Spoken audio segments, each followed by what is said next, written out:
नमस्कार। खबरों की खबर में आपका स्वागत है। ये अजान वर्सेस हनुमान चालीसा के चक्कर में महाराष्ट्र की उद्धव ठाकरे सरकार अब एक के बाद एक गलतियां करती चली जा रही है, एक ऐसे दलदल में फंसती चली जा रही है जिसमें शिवसेना को बहुत बड़ा नुकसान होने वाला है। आज जो खबर आ रही है वो खबर ये आ रही है कि राज ठाकरे की गिरफ्तारी की तैयारी में जुटी हुई है महाराष्ट्र की सरकार और मुंबई की पुलिस। बताया यह जा रहा है कि उनके खिलाफ आर्म्स एक्ट के तहत केस दर्ज किया जाने वाला है या दर्ज अब तक कर दिया गया है। खबर क्या आई है वो जरा सा सुनिए। महाराष्ट्र नवनिर्माण सेना एमएनएस के मुखिया राज ठाकरे की मुश्किलें आने वाले दिनों में बढ़ने वाली है। उनके खिलाफ आर्म्स एक्ट के तहत केस दर्ज होगा। थाने में हुए कार्यक्रम के दौरान राज ठाकरे ने तलवार लहराई थी, इस पर यह केस दर्ज होगा। महाराष्ट्र के गृह विभाग की तरफ से ये जानकारी दी गई है। मतलब ये खबर की पुष्टि गृह मंत्रालय के तरफ से की जा रही है महाराष्ट्र की कि आर्म्स एक्ट के तहत राज ठाकरे के खिलाफ कार्रवाई की जाएगी। अब ये कार्रवाई क्यों की जा रही है? कार्रवाई तो एक बहाना है। एक पब्लिक फंक्शन में राज ठाकरे ने तलवार लहराई तो वो आर्म्स एक्ट के तहत उन्हें बंदी बनाया जाएगा।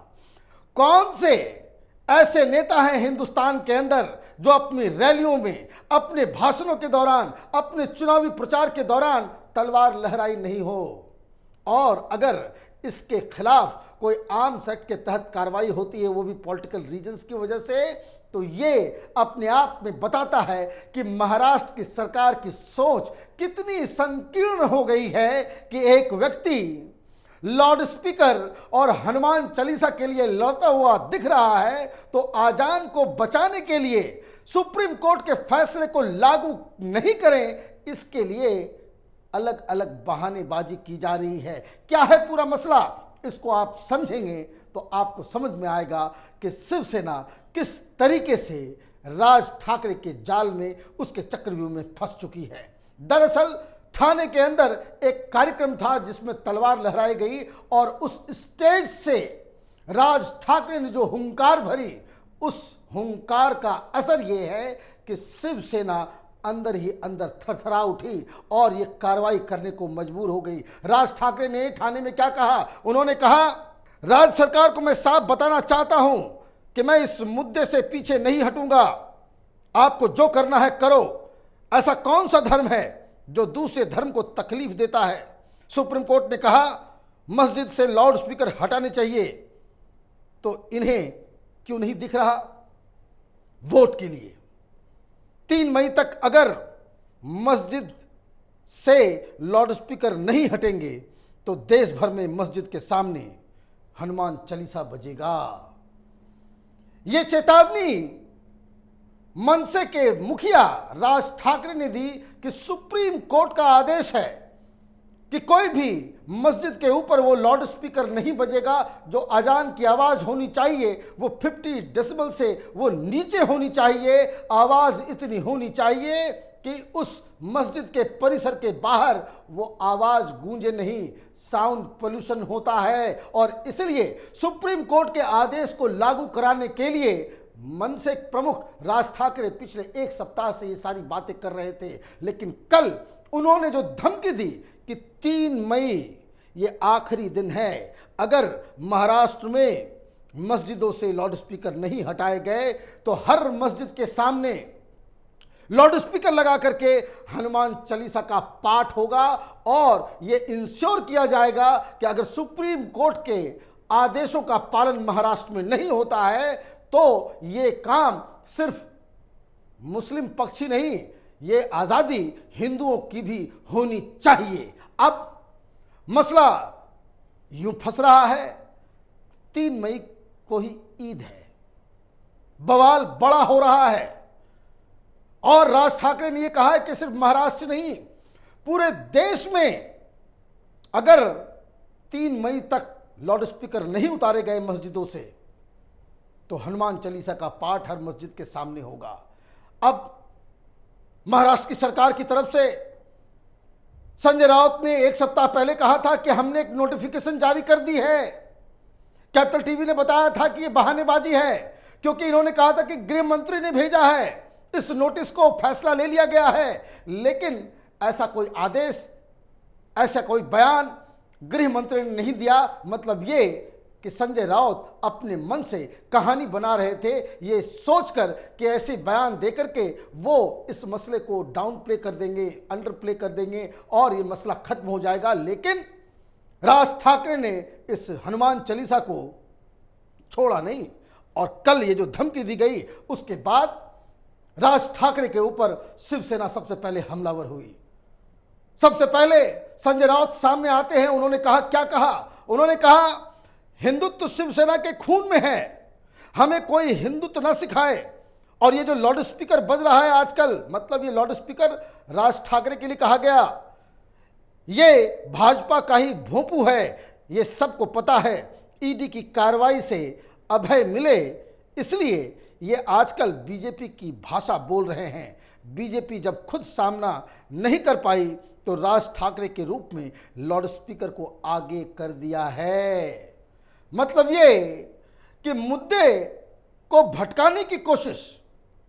मुद्दा बहुत ही साफ है। सुप्रीम कोर्ट का आदेश है कि अजान के वक्त लाउड स्पीकर का इस्तेमाल नहीं होना चाहिए, और लाउड स्पीकर का इस्तेमाल हो भी तो 50 डेसिबल के नीचे उसका साउंड होना चाहिए। ये आदेश महाराष्ट्र में क्यों नहीं लागू है, ये सवाल उठा रहे हैं राज ठाकरे, और इसका जवाब इनके पास नहीं है। क्यों नहीं है? क्योंकि ऐसी पार्टियों के साथ शिवसेना ने हाथ मिलाकर सत्ता का वो रसपान कर रही है शिवसेना, कि जिसकी वजह से वो इस सुप्रीम कोर्ट के आदेश को लागू नहीं कर सकती।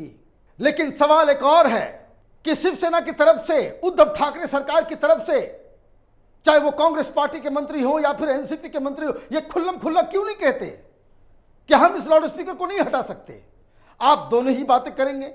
आप एक तरफ वो कहेंगे कि भाई अजान जो है वो चलेगा, लाउड स्पीकर नहीं हटाए जाएंगे। एनसीपी के मंत्री, एनसीपी के लोग ये कहेंगे, शरद पवार ये कहेंगे कि ये सब जो है देश में दंगा भड़काने के लिए ये बीजेपी की साजिश है। और दूसरी तरफ शिवसेना ये कहती है कि हिंदुत्व तो हमको कोई ना सिखाए। मतलब ये कि हिंदुस्तान में हनुमान चालीसा अगर कोई लाउड स्पीकर पे बजाए तो वो जुर्म है, लेकिन अगर यही किसी मस्जिद, गिरजाघर और किसी दूसरे धर्मस्थल पे हो तो वो पुण्य का काम हो गया। आजाद मैदान में जिस हिसाब से रोहिंग्या के इशू के ऊपर तलवारबाजी हुई, जिस तरह से हिंसा भड़काई गई, उसके खिलाफ कोई कार्रवाई नहीं। लेकिन एक ट्रेडिशनल तरीके से किसी पब्लिक मीटिंग में कोई लीडर तलवार दिखाता है तो आप उसके ऊपर आर्म्स एक्ट लगा दोगे, और उसके बाद आप ये कहोगे कि देखो भाई हम तो हिंदुत्व के सबसे बड़े रखवाले हैं। राज ठाकरे ने इस मसले के ऊपर भी बहुत करारा प्रहार किया, और जिसका जवाब न शिवसेना दे पाएगी, न कांग्रेस दे पाएगी, न ही एनसीपी दे पाएगी। बार बार वहां पे हिंदू मुस्लिम वोट बैंक की वजह से जो महाराष्ट्र के अंदर में राजनीति अभी बार बार बदल रही है, उस पे राज ठाकरे ने साफ साफ कहा कि अपने भाषणों में शरद पवार क्यों नहीं छत्रपति शिवाजी महाराज का नाम लेते हैं। वो कभी आज तक कभी उसे छत्रपति शिवाजी महाराज को एक आइकॉन, एक महाराष्ट्र प्राइड के रूप में नहीं दिखाते। क्यों? और ये बात सही है।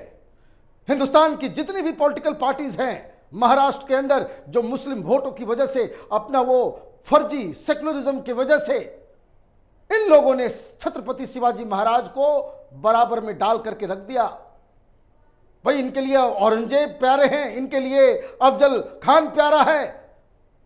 तो ये सवाल जो राज ठाकरे पूछ रहे हैं, उसे इस हिसाब से झुटलाया नहीं जा सकता कि आप बीजेपी के भोपू हैं।